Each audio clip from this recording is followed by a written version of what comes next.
ជីវិតមានគ្រប់រសជាតិចឹងហើយយើងឆ្លៀតបន្ថែមពណ៌បន្ថែមក្លិនខ្លះទៅឲ្យវាកាន់តែមានន័យហើយថ្ងៃនេះឆ្លៀតធ្វើបាយធ្វើម្ហូបវិចយកមកញ៉ាំនៅព្រៃអង្គរបងប្អូនតាមផ្លូវវងធំគេវាថាបាយតាមចេះឆ្ងាញ់នោះឆ្ងាញ់បងប្អូនពេលនេះបើមានគ្នាដូចសម័យនៅរៀនវិញបងប្អូនអើយមិនដឹងសប្បាយយ៉ាងណាទេម្ហូបមួយពេលនេះគឺខ្ញុំធ្វើបានពីរមុខបងប្អូនខ្ញុំឆាគ្រឿងមួយមុខហើយនឹងចៀនមួយមុខប្រាប់របៀបឆាគ្រឿងគឺខ្ញុំបានបង្ហាញបងប្អូននៅវីដេអូមុនហើយសម្រាប់វីដេអូមួយនេះគឺខ្ញុំបង្ហាញសកម្មភាពខ្លះៗដែលខ្ញុំវិចបាយវិចម្ហូបយកទៅញ៉ាំនៅអង្គរមើលណានៅពេលដែលយើងចង់បំពងឬមួយក៏ចៀនវាកុំឲ្យវាខ្លោចបាតខ្ទះឬក៏ផ្ទុះបងប្អូនយើងប្រឡាក់ជាមួយតែរ៉ូឌីមួយមុខទៅបានហើយគឺចំពោះសាច់មាន់មួយចំហៀងនេះគឺខ្ញុំដាក់រ៉ូឌីមួយស្លាបព្រាកាហ្វេហើយបន្ទាប់មកគឺខ្ញុំប្រឡាក់វាផ្អាប់ទុករយៈពេល10នាទីសិនណាបងប្អូនមុននឹងយកទៅចៀនហើយតែយើងផ្អាប់សាច់មាន់បានចូលជាតិហើយគឺយើងចាប់ផ្ដើមយកមកចៀនមកបងប្អូននឹងយើងដាក់ចៀនគឺយើងទុកខ្លាញ់ឲ្យក្តៅហើយខ្លាញ់នោះគឺយើងចាក់ឲ្យច្រើនបន្តិចមកសាច់មាន់នេះគឺខ្ញុំអត់ប្រឡាក់ប្រៃទេបងប្អូនខ្ញុំប្រឡាក់យករសជាតិរាងល្ហែម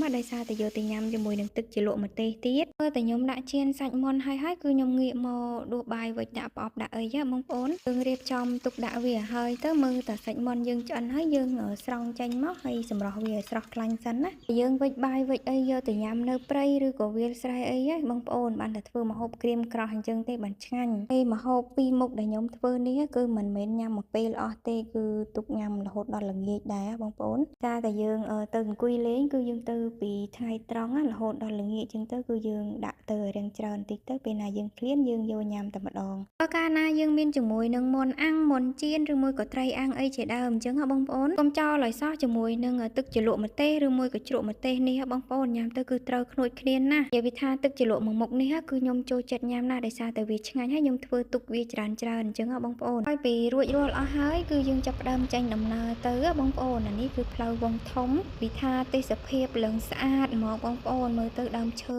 សងខាងហើយខ្យល់បក់ល្វិចមកឡើងតិចស្រេបបានវិចបាយយកមកញ៉ាំនៅកន្លែងនេះអញ្ចេះបងប្អូនអើយនិយាយពីថាបាយឆ្ងាញ់នោះឆ្ងាញ់រាប់តែរាល់ថ្ងៃញ៉ាំបាយនៅផ្ទះនិយាយពីថាវាក្តៅបងប្អូនអាកាសធាតុខែនេះទៅតែដើមខែ3ទេវាថាក្តៅជិះម៉ូតូឡើងអាលាក់ដៃអាលាក់ជើងណាពេលខែក្តៅអញ្ចឹងបានជាមួយនឹងទុំម្លឹកតិចនិយាយពីថាអេមហួរបងប្អូនពេលអាលឹកនេះទុំល្អមែនទេអាលឹកវិចខ្ចប់យកមកពីស្រុកកណ្ដៅទៅពីប្រទេសមានជ័យមកនិយាយពីថារសជាតិគេឡើងផ្អែមតិចចិត្តហ្មងបងប្អូនហើយអាលឹកធំនេះមួយតែ2000ទេសម្រាប់វីដេអូមួយនេះគឺសូមបញ្ចប់តែត្រឹមនេះអរគុណច្រើនបងប្អូនបាយបាយ